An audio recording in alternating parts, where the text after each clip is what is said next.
Good morning, and thanks for joining us for Money Power Day 2020, hosted by Maryland Cash Campaign. If you have not yet had a chance to visit the other exhibitor tables and classes, please do so at the conclusion of this presentation. My name is Denitra Braham, and I am the Executive Director for Belair-Edison Neighborhoods Incorporated, better known as Benny. Welcome to Benny's Home Ownership Workshop. I will be here to answer all of your questions 15 minutes after the conclusion of the workshop. So please, if you can just type your questions in the chat box, I will make sure that all of your questions are answered at the end of the presentation.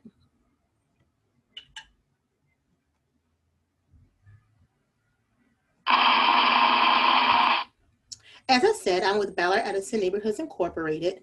We've been in the Belair-Edison neighborhood for over 29 years. A little bit about Benny's history is that we are a community-based nonprofit. We foster an atmosphere where you can feel comfortable investing your time, your energy, and your money in our neighborhood. And we offer a lot of programs such as community organization, homeownership counseling, which would include foreclosure prevention, pre-purchase counseling, and post-purchase counseling, marketing and asset promotions for small businesses, small business development, partnership. Our partnerships include Healthy Neighborhoods, Morgan State University, Baltimore Main Streets, Maryland Cash Campaign, and Live Baltimore. So today we're going to talk about your path to home ownership. So the first part of that path is to meet the team of experts. Who's going to help you along this pathway? We're going to talk about affordability. How do you know if you can afford to purchase a home, and what's the price range you should be looking in? We're going to talk about ways to budget and ways to improve our credit or to keep our credit at a maximum impact so that we can actually qualify for a loan. We're also going to talk about the qualification process, the difference between pre-approval and pre-qualification as opposed to final approval. We're going to talk about home selection, purchase and contract, home inspection, choosing a real estate agent, the mortgage and financing world, and then the settlement process.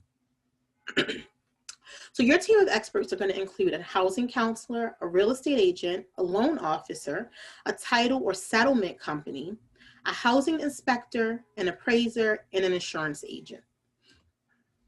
However, you are the captain of this journey. So please remember that this is no small undertaking. You want to choose your team of experts very carefully. And these people work with you and they work for you. So don't hesitate to ask a lot of questions to make sure that you're picking those people who mesh well with you and that are going to have your best interest at heart. So the first thing you need to do is to figure out what is your financial personality? What does that encompass? What does it include? So some things to think about is when buying a home, it's important to understand your whole financial picture, just not pieces or parts of it, because it's all going to be involved. Again, this is one of the largest purchases that you are going to make in your lifetime.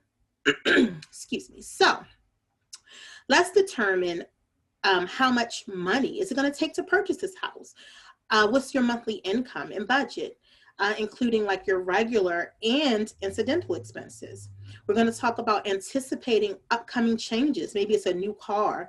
It could be sending your children to college in the upcoming year. So all of these things are going to be changes that you can anticipate and then figure into your budget. And then you want to access your finances accurately. You want to make sure that you're budgeting regularly. A budget is a living thing. It's constantly moving, changing, and we have to make sure that we're moving and changing with it, adding things in, taking things out, monitoring things, and looking at ways to improve that credit and budget as we go along. So sometimes maybe we're paying for a gym membership that we don't need. I'm guilty of that. So that's one thing you would want to cancel. Just get that out of there. Don't keep paying for something that you're not using.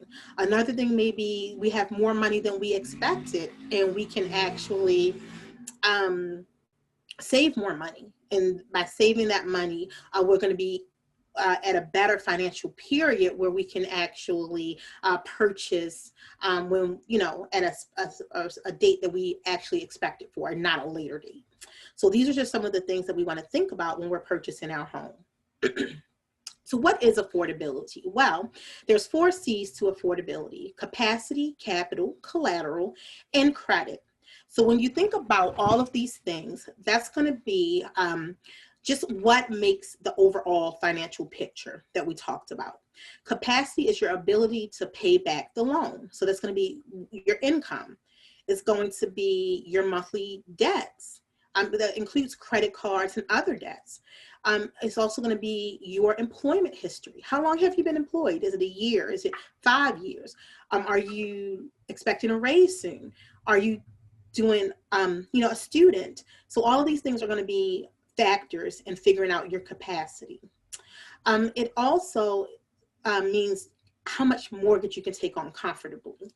The next thing is going to be capital. And capital is money and savings that you readily have available. So that will be any asset. So if you have anything or you own anything, that would be considered an asset, maybe a 401k. So those things that you can borrow against. These things are going to be capital or assets that you can use to leverage when buying a home. Another thing is going to be collateral. So again, that's the value of non-cash assets, property and possessions that could secure against, the loan that the bank is going to be giving you. And then finally, your credit score. So it's so vitally important that we know exactly what our credit score is, that we're being good financial stewards of our credit, and making sure that we are monitoring our credit on a regular basis. It's almost like your financial resume, because that's one of the first things that your lender is going to look at when they're considering you for a loan product. So how can you qualify? Well, making wise decisions is the first step to qualifying for a loan. You want to be a good steward, again, of your credit. Know what your credit score is. Don't open up lines of credit just because. I know all of us have been to a store and they say, hey, you can get, 20% off today if you, sign up for our credit card, or you can get 10% off. And we'll say, okay, go ahead, sign me up. You don't want to do that. You want to make sure that you are conscientious of when and why you're opening new lines of credit. So you don't want to co-sign for anybody. And I know that can be a hard one for some of us. It could be a family member that's in dire need of a co-sign for whatever the reason is. But unfortunately, we don't want to be a co-signer, because if they lapse on that loan, that becomes your problem. You are now solely responsible for that. And you do not want to have that responsibility, especially when you're trying to purchase a home.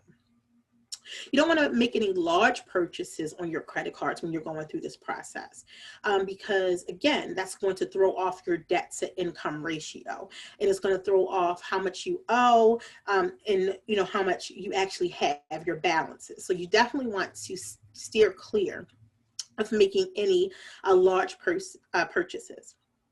Don't consolidate. A lot of us will get bad advice, and people say, oh, just go ahead and consolidate. Put everything on one credit card, pay those credit cards off, and close them out. Don't do that, because now we're messing with our credit history. So you want to keep things relatively the same. The things you want to do is make sure that your balances are low. You want to be around 30% or lower of your credit balances. So if you have $1,000, you want to be roughly around $300 or less with the amount that you owe on that credit card. So keep those things in mind. The other thing that you don't want to do, as I said before, is up your limits. Don't up your limits. Don't close your accounts. These are all things that are going to adversely affect your credit and throw your numbers off. And that's the last thing that you want to do when you're in this process. And more important than anything, pay your bills on time. Nobody wants to see late payments. Unfortunately, life happens. So if you already have 1 or 2 late payments on your credit, there are ways that we can look into that when you come in and meet with your housing counselor to see what you can do to kind of figure that out and get it to a point where a lender will work with you. But that's not something that you want to make a habit out of. You definitely don't want to have late payments on your credit. You want to pay your bills on time. You want to create a budget, as I said before. Stick to that budget, continually monitor that budget, reevaluate, and then change when needed or modify when needed. Add yourself in your budget as a line item. So, just like you have your rent, you may have your car note, you may have allowances for your children. You also want to have a line item that says for me. So Denitra's line item. And that means that this is the amount that I give to myself each and every day, or, you know, every time I get paid, bi-weekly, monthly, and I do not exceed that amount. I don't know if any of you know about the envelope method. A lot of people use that to pay bills, but there's another way you can use the envelope method. If you allotted yourself a percentage of your check every 2 weeks, let's just say it's $100. You put that $100 into that envelope and you carry that envelope around with you. And guess what? You go to the store, you open it up and it's empty. No more money until you get paid again. And that's how that works. And that way you're making sure that you're not overspending on like everyday things, like maybe stopping at Starbucks to get coffee, or stopping at McDonald's to grab a quick breakfast, or on your way home, maybe you want, you know, you have a sweet tooth, so you're going to run in and grab a donut or something. So this is a way to cut down on those unexpected expenses. And then of course you want to do your research to determine how much you want your mortgage to be as opposed to your rent. Do a mock-up. So let's say right now you're paying $1,200 in rent. Do you want to keep your mortgage payment roughly around the same? If so, then you're going to have to start to look on Zillow, look on some of the other sites, Redfin, and figure out, you know, how much can I afford in a house based on those monthly expenses. Again, talk to your housing counselor. They're actually going to go through all of that with you. But if you're doing this prior to talking to a housing counselor, that's one of the ways that you can do it. And then compare, and then take that amount that they're saying you're going to be paying monthly and add that into a mock budget and see how that works for you. Okay? So we talked a lot about budgeting, but not enough about budgeting. It's not a dirty word. A lot of times people hear it and they're like, oh God, I don't want to think about budgeting. I don't want to do budgeting, but it's important. We have to do that in order to have goals. Everything is tied together. So when we have a goal, we're going to have a budget that actually meets with that goal. And the reason why is because how are we going to know if we're hitting those targets like we're supposed to and when we're supposed to? A budget actually helps us to track those expenses, to set up a spending plan, to save money. How much can I save on food? A lot of times we may be spending way too much on food, and there's things that we can do, such as coupon. We can look at market, circulars to see, does another market have this on sale so that I'm not spending as much? We can meal plan. Am I able to meal plan to cut the cost of what I'm spending at the market every month? Am I going to the market, spending a lot of money, and then throwing that food away at the end? So these are all things that we want to think about. Do I really need cable? Do I need cable and internet and streaming devices and Netflix and Hulu? I mean, these are the things that we want to think about when we're doing our budget. Maybe we want to consolidate those things and only have one or two of those rather than having every single app and device that comes out. And then you want to save for both emergencies and non-emergencies. Remember, saving for your house is something that's planned. That's not emergency savings. That's regular savings. So you're going to determine an amount that's going to get you to your goal, and then you're going to set that amount aside each and every pay. But emergency savings is a little different. What if my car goes up? Do I have the money to pay for that? What if, my daughter or son gets sick? Am I going to have enough money to pay, that deductible that my insurance doesn't cover? Am I going to have enough money if something happens with one of my appliances and it goes up? So this would be emergency savings, money for incidentals that we don't foresee, that we don't plan for. So just keep that in mind when we're doing our budget as well. So again, we want to keep our goals and our budget specific, measurable, attainable, relevant, and time related. It's got to be all of these things in order for us to make sure that we're doing so responsibly. Because at the end of the day, you can say, tomorrow, I want to buy a house, but will you really be able to do that in the time frame that you set? You have to sit down, budget, and see how long is it really going to take me to do these to get this money saved and to really be able to move forward. So again, to know your credit, you can actually have a free credit report every year if you go to www.annualcreditreport.com. And I know I just dated myself by saying www. So again, it's just annualcreditreport.com. They will give you a free credit report every year. And then there's some of them have you pay an additional amount for the actual scores, but you will at least be able to see what's on your credit, see if there's any discrepancies that you may want to challenge. But this is a free way to do it with no fee attached. Your housing counselor, of course, will also pull a credit report when you meet with them. Now, the thing about that is it's a soft pull, so don't worry about it affecting your credit or causing an inquiry. This does not do any of that, and it allows you to see both the report and the score and to determine if there's some improvements needed or if you're right on target of where you need to be. Now, speaking about on target and where you need to be, credit scores range from 300 to 850. Now, the thing about that is there are 3 credit bureaus. It is Equifax, Experian, TransUnion. These are the ones that your lender is going to use to determine your credit worthiness. And then it's broken down into payment history, amounts owed, length of credit, new credit, and types of credit used. These things make up your credit score. So depending on how much you're using in your balances, how much you owe, how often you pay late, how often you pay on time, how often you pay early, how many new credit cards you just opened or lines of credit that you just opened, what types of credit do you have? Do you have store credit cards? Do you have, Visa, MasterCard, American Express? Do you have credit accounts such as like a car note or other house notes? These are all things that are going to be taken into account when your lender actually sits down and looks at your financial resume. And all of these things impact your credit. So you just want to be very, very careful about making sure that your credit worthiness is going to line up with your lender, because again, that's the most important thing that your lender is going to look at. That's the first picture that they see, and that's how they determine if they can give you their money. Just think about it. If somebody you didn't know walked over to you and said, "Hey, give me $1,000," you likely would say, "Get out of here," because you don't know them. So essentially, that's what you're doing with your lender. You're walking in and you're saying, "Hey, give me $200,000, give me $150,000. So how are they going to know if they should just tell you, "Get out of here"? Well, one way is by looking at your credit and saying, okay, let's determine how much you really can afford and let's move on from there. So why do you need a housing counselor? We talked a lot about what your housing counselor can do, why you should, talk to a housing counselor. But what a housing counselor does is they supply you with help and support, advice, guidance, and assistance. They do not make the decision for you. It's your decision.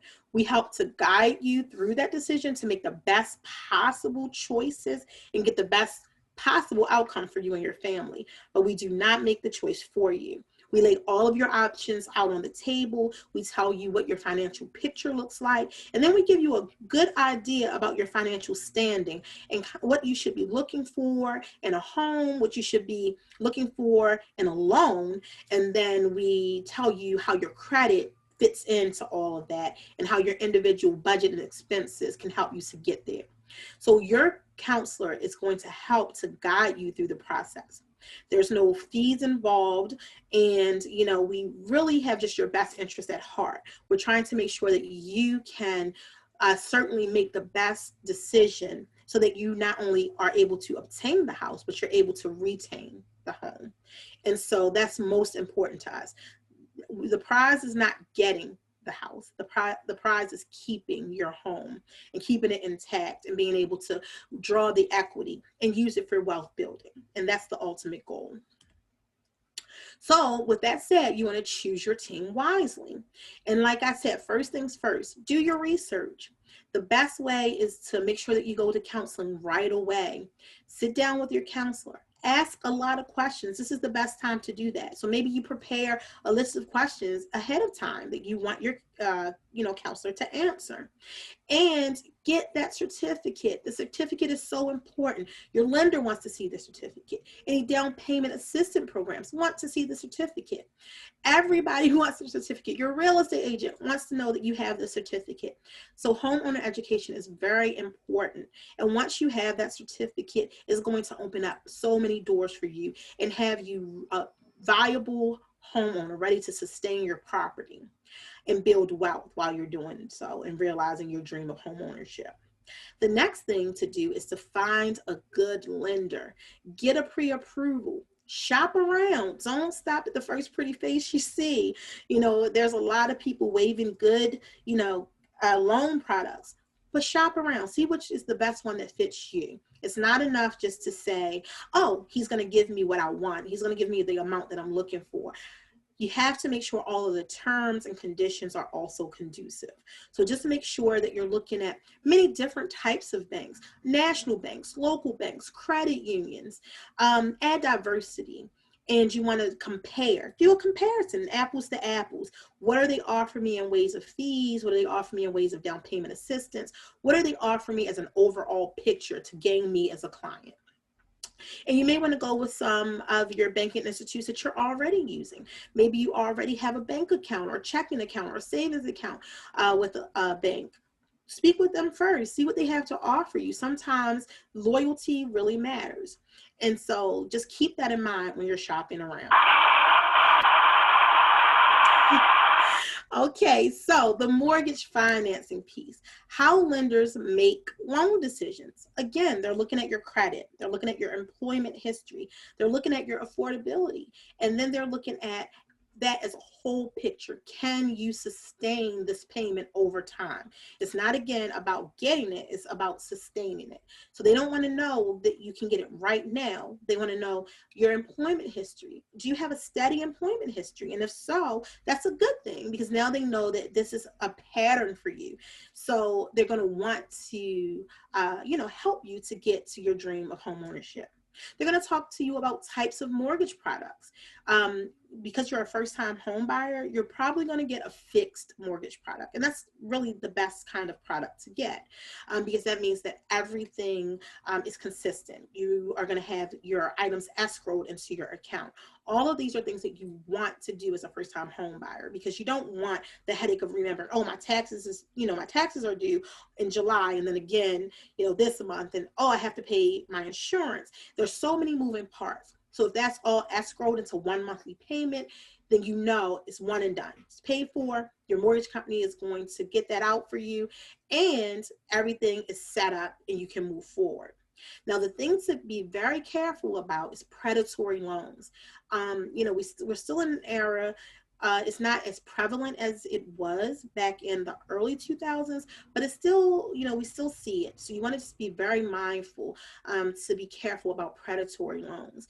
If it sounds too good to be true, it probably is. You know what you can afford.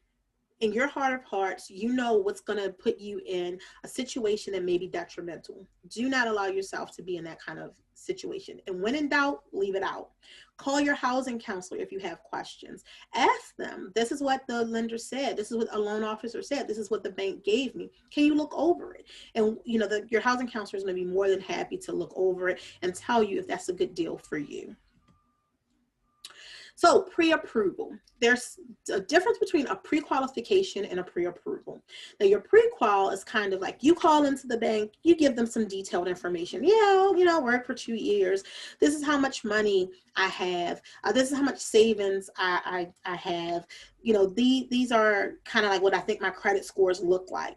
And then based on that, they say, oh, okay, we probably can loan you $200,000. And so it's a broad overview. It's like them looking down from a distance saying, yeah, we're pretty sure we can, loan you this amount. A pre-approval is more of a archaeological dig. They're digging into your finances at this point. They're brushing it off. They're looking it up. They're pulling up things and they're saying, oh, what about this late payment? And oh, hey, what about this? They're questioning you. They're actually digging into your employment history. They're calling, they're saying, hey, get this employment verification filled out. We need to know that you really work where you say you work and you've been there as long as you say you've been there. And so these are things that you have to be mindful of. The pre-approval is it's almost like a golden ticket, so to speak. I don't know if anybody's ever seen Willy Wonka, but it's that golden ticket that gets you that good chocolate bar. So at the end of the day, you say, hey, I have my golden ticket. I know this is exactly how much I can afford. This is the range that I'm looking in. And now, I can go and start to recruit real estate agents. Because again, you haven't even started looking at a house yet. Don't start looking at a house. The worst thing you can do is to start your process by looking at a house, because you're going to find this 300,000, 5-bedroom, 4.5 bath, 3,000 square foot house, and you're going to fall in love with it. And then the lender is going to say, but you qualify for $150,000, and you're not going to be able to find another house that you're going to fall in love with like that first house. So let's just stick to the path. Let's just rear it in and do what's the steps in order so that we can make sure that we're keeping focused. So you're going to need bank statements. You're going to need pay stubs. You're going to need tax forms. You're going to need money out of pocket. I know people hear all the time, I bought my house and only needed, $5. I didn't need any money. Please plan to spend money out of pocket. You are responsible for down payment and closing costs. So please know that these are things that you're definitely going to have to come out of pocket with. There are down payment assistance programs that may be able to ease that burden, but don't think that you're not going to have to pay something into your home. Again, nothing from nothing leaves nothing. So keep that in mind as you're saving towards your goal. Show me the money. So that's what this is all about. Once you get that pre-approval, the next step after you're finding your home is going to be approval, appraisal. You're paying for that appraisal. Your lender is not paying for that. Someone's going to come out. They're going to say, oh, this is how much this house is worth. They're going to stamp it and send it off to your lender. Your lender requires it, but you pay for it. And so if that house is on the market and that seller is selling it for $200,000, but that appraiser says it's only worth $180, guess how much the bank is going to give you for it? $180. So that's something to keep in mind as you're house searching. You have to know that it may not appraise what that person is selling it for, and so that seller is going to have to either come down on that price, or if you really want that house and you're willing to buy it with negative equity, you're going to have to come up with more money, because the bank isn't going to give you not 1 ounce more than what the appraiser says that house is worth. Okay. So then after the appraisal, then you start talking about down payment. Do I have enough for down payment? Can I get down payment help from parents? Or, again, can I use that 401k that we talked about a little bit earlier? You're going to start to figure out ways other than just your own savings. Can I qualify for down payment assistance? These are all things that you're thinking about as you're going through this process. Closing costs. Closing costs is usually 5 to 6% of the home purchase. So again, these aren't things to take lightly. This is money that's going to need to be paid, and it's going to have to be paid before settlement, before you take possession of the home. And then that final approval, and then settlement. Settlement is when you're sitting at the table and you're just signing and signing and signing. Take your vitamins that day. Your hand might get a cramp in it, but you're going to be happy when you're done, because now that home is finally yours. So common lending documents we talked about. The thing is, they're going to ask you for them again and again and again and again. Make sure that you have them ready. If your counselor's calling you and asking you for them, if your lender's calling you and asking you for them, it means that it's needed. So we're not just asking you to ask you. Those things are really and truly needed. And so then the last thing is, what makes up your mortgage payment? Well, that's going to be PITI. So that's your principal, interest, taxes, and insurance. We talked a little bit about things being fixed and non-fixed. Your principal, that's fixed. That's always going to remain the same. Your interest, that's fixed. That's going to remain the same. Your taxes, however, are not fixed. The state will reassess, and those taxes may go up. I've never seen them go down, but they will most likely go up. And then, of course, that insurance. If many people are on the same insurance that you're on and they file claims, your insurance may go up. So your payment, if it starts at $1,000, doesn't mean it's always going to stay $1,000, because those two little things can cause it to go up. So plan for that. Plan for that in your budget. And every year, again, your taxes will be reassessed. So again, that's what makes up your mortgage payment. So let's talk a little bit about down payment assistance grants and deferred loan programs. There are city programs, state-funded programs, employer-funded programs like Live Near Your Work. There are also lender incentives. Different lenders have different incentives. Bank of America has an incentive where they're giving you $10,000. Wells Fargo has, they had a LIFT program where they were giving out $10,000 to $15,000. M&T Bank, $2,000, and the list goes on and on and on. I can't name all of them, but be mindful to ask your lender about these incentives. Each city, as I said, has their own incentives. The state has their own incentives. These are all things that your counselor is going to talk to you about, but that your lender should also be familiar with. And then there's tax incentives for first-time home buyers. Neighborhood and community incentives, like if you were moving into Belair-Edison, and this is not inclusive, this is inclusive of Belair-Edison, but not exclusive, because you may be moving anywhere in Maryland. But if you were moving into Belair-Edison, we have both a $2,000 grant program and then a $10,000 boost program. So even neighborhoods and communities have incentives. So just, you have to figure out if you qualify for them. What's their requirements? And their requirements, you have to fit into them in order to get the money. And they're mostly designed for first-time home buyers, although sometimes you can, get them if you meet other criteria and you're not a first-time home buyer. So your real estate agent, again, choosing your team wisely. Ask for references and check those references. You want to do some goal setting and asset mapping to figure out, where do I want to live? What do I need in my house? What am I looking for? What's most important to me? And give those things to your real estate agent. And of course, this is going to be after your pre-approval, because they don't want to waste their time and you don't want them wasting your time. So again, keep these things in mind. You want to talk to, again, several agents. Don't settle for the first one. And you want to maybe look at several communities. Don't just have your mindset on only can move into this community, because you might end up with a Cadillac, and that Cadillac's going to have that payment. But sometimes you can get a house that's just as nice and just as nice a neighborhood with a smaller price tag. So keep all of these things in mind as you're working with your real estate agent. Your real estate agent is going to help you through this whole process. They're going to help you with the contract, drawing up that contract and saying, I want to put a contract on this house. This is how much I want to pay. These are the perks that I want. This is what I want the seller to contribute. The agent is going to help you to select your home. Again, all of these things are legally binding. So remember, when you're signing your John Hancock, it's important to know what you're signing.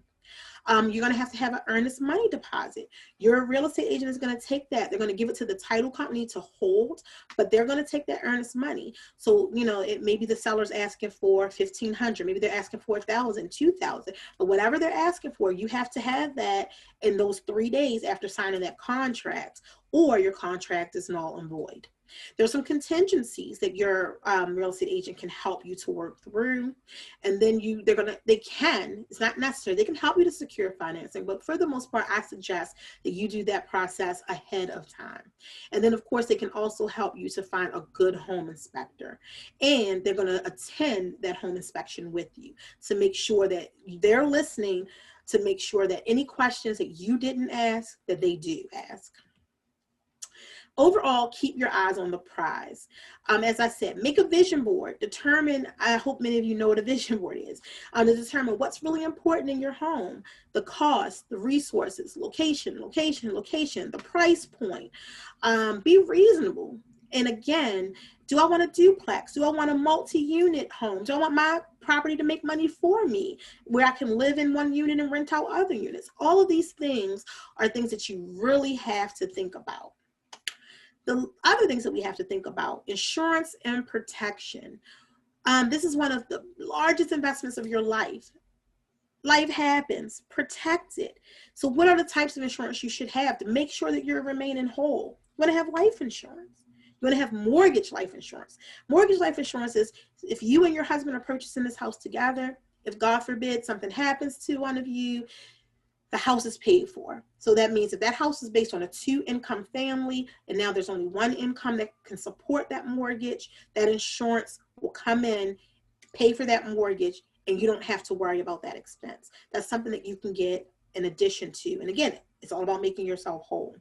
Long and short-term disability insurance. Think about this. See if your job offers something like that. Or if you can get it through maybe a third-party agency like Aflac or something like that. Shop around. Again, you don't want to settle. But this is very important, because look at the times we're in with COVID-19. If you are going to be off your job for any type of disability, for any kind of issues, you have that to kind of fall back on. You don't have to get the largest plan. You may just want to get enough that covers just your mortgage. And that way that you can minimize the monthly payments for that. And that way, you know that you're going to be whole. You're not going to have any issues with foreclosure or being able to pay that mortgage. emergency savings. We talked about that earlier. It's a form of insurance that you're providing for yourself. You're setting aside this money. You have it readily available in the event of an emergency. Because what happens? Emergencies happen. We don't have the money. The first thing we want to use is our mortgage payment. And we say, oh, we can catch up next month or next week. But do we ever really catch up? Rarely do we. So you just want to make sure that you already have that money set aside so that you can move forward and not burden yourself or family members if that becomes an issue. Regular savings, you still want to continue to save even after you're in the house, because again, you're always setting another goal. What's my next adventure? What's my next, accomplishment? What do I want to do now that I purchased my home? Do I want to, be able to stay in this home for 5 or 6 years and then buy a bigger home? Or do I want to be able to pull equity out of this home in like 8 or 9 years to start my own business? So remember, these are things that should always be on your mind as you're asset planning. Home ownership home owner warranty. This is something that you can ask your real estate agent about. Maybe the seller will provide one for that first year, but then after that, this is something that you will pay for, and it helps you to maintain your appliances and the equipment in your home, your heater, your hot water heater, your furnace, your AC unit, your washer, dryer, dishwasher. These are things that they can come out, they can maintenance for you, or they can replace for a small fee, and you pay it yearly or either monthly, and then you only have a small deductible so that you're not coming out of your pocket with a large sum of money. And then finally, homeowners insurance. And you want to make sure that that homeowners insurance is equivalent to what you're trying to replace. You never want to go with the cheapest option. If your house burns down or something happens, you want to make sure you can be made whole. You want to be able to get back the furniture you had, the items that you had. So speak to an insurance agent. Tell them what you're looking for. You don't have to buy, again, the Cadillac of the line, but you also don't want the Pinto. You want to be somewhere in between so that you can definitely be made whole and feel reassured at night when you sleep that if anything happens, you're covered. The home inspection. So what happens at a home inspection? There's several kinds of home inspections. The one that I always recommend is the housing quality standard inspection. That's the one that's going to give a failing or a passing grade to the items in your home. And a lot of these things are required for certain grants. So you want to ask when you're talking to your inspector, especially if you know that you're qualifying for many grants, do they do a housing quality standard inspection?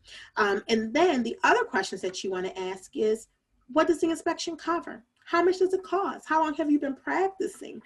Are you a residential inspector? Do you have experience doing that? Do you offer repairs or improvements based on your inspections? Will there be a fee for re-inspection if you have to come out and do a re-inspection? What type of inspection reports will you give me? Will I be able to attend the inspection? You definitely should be able to attend the inspection. You want to, like I said, have a list of questions about the inspection when you're meeting with them. And then, you want to know, do they keep up with their own continuing education to make sure that their expertise don't get dull? Because you want to make sure that they're able to give you the best possible information. Some more questions to ask is my electrical system safe and current? Are there plumbing issues? How many more years are left on this roof? Is there evidence of termite or pest damage? Is my structure solid? Is there any noticeable foundation issues, potential drainage issues like trees and weeds and things growing into the pipes, or maybe old pipes you can hear rumbling through the floors, or if you turn on your sink and your tub and flush your toilet, it's like just a drip, and you can't wash your hands because you gotta wait for everything to kind of turn off. Any rotten wood, or is the house unsettled? These are all things that you want to speak to your housing inspector about. Is the house up to code? And then lastly, the title company. Your title company is going to make sure that your title is free and clear, that there's nobody who should be on the title that's not on the title, or that the husband isn't selling the house and the wife doesn't know about it, or the house doesn't belong to the 3 siblings, but the one sibling is the only one selling it, and the other 2 are going to come knocking on your door saying, hey, get out of my house. So the title company is going to make sure that that house, when you sit down at the settlement table, is your house. Doesn't belong to anybody else. If you have any issues, they're going to run that title over and over and over again to make sure there's no liens against the property. All of these things, your title company is going to make sure it happens. They're going to check the property boundaries to make sure your, maybe your neighbor and the person who lived there had an agreement. And they say, okay, man, yeah, I don't care. Go ahead and build your fence on my property. Or, yeah, I don't care. You can have this portion of my land. That may have been fine for, that person when they were neighbors. That may not necessarily be fine for you. So they're going to make sure they're checking those boundaries for you. They're also going to let you know if there's any ground rent that may be attached to that property. And then they're the ones who are going to conduct the settlement for you. They're going to be at the settlement table. They're going to make sure everything goes according to plan, that everything is organized and orderly. And then they're going to make sure that it's all legal and binding at the end. And they're the ones that are going to disperse the funds to the seller and any, anything that you need, and give you those keys for your new home. Post-purchase. So you just want to maintain and protect your home after moving in. Maintenance, maintenance, maintenance. I don't know the saying. I think it's like an ounce of maintenance is worth like a pound of repair or something like that. I don't really know. But all I do know is if you're constantly checking your appliances and the things in your home and you're keeping them up to date, you're cleaning them out, you're putting new filters in your furnace, and you're making sure everything's running smoothly, you don't have to worry about costly repairs. So you want to make sure that you do that. Ask the inspector. They'll show you how to replace those filters and things. Maybe so often you want to go up and clean your gutters out. Make sure there's no leaves or debris in there that's keeping you from water from running down, because then what happens is you're going to have an issue with rotted wood in your roof because of all the water that's kind of sitting there. Community involvement. Get involved in your community. You want to know who's moving in, who's moving out of your community. You want your market value to stay the same. Taxes and insurance escrow. You want to just make sure that those things are being paid, even though it's included in your mortgage. Again, like I said, sometimes they go up from time to time. Make sure you're setting aside money for the event if those things go up. Make your payments on time. If you can make extra payments, make extra payments. This to principal only. That always helps and can reduce the amount that you're paying over the 30 years, and even reduce those 30 years. You can definitely make an extra payment every year, and that'll take a 30-year payment down to 23 years. So that's like some, math for you. Can I pay my mortgage off even sooner? And then just keep in mind that your counselor is there for you, whether it's Belair-Edison or not. Your counseling agency is there for you. Even after your purchase, have some questions, give us a call. Give your counselor a call. One-on-one counseling for post-purchase is also an option. Let's talk about, where do I go from here and what's my next steps? And we're always happy to make sure that you're continuing along that dream of wealth building and home ownership.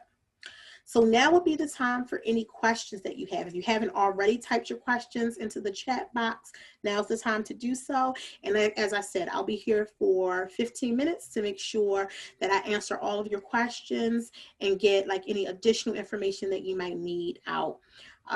So thank you so much for joining.